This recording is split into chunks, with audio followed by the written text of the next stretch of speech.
Upacara penurunan bendera merah putih pada peringatan Hari Ulang Tahun Kemerdekaan RI yang ke-77 di Kecamatan Cililin, Ibtu Arif Nur Rahman menjadi kandidat pembina upacara, di mana pada saat pengibaran dilakukan oleh Camat Cililin, sedangkan Sertu Deni Mulyana menjadi pemimpin upacara.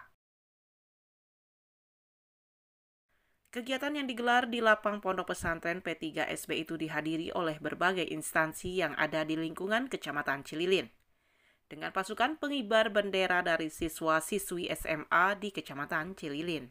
Upacara yang singkat namun hikmat. Kepada pembina upacara dipimpin oleh pemimpin upacara. Kepada inspektur upacara. Hormat!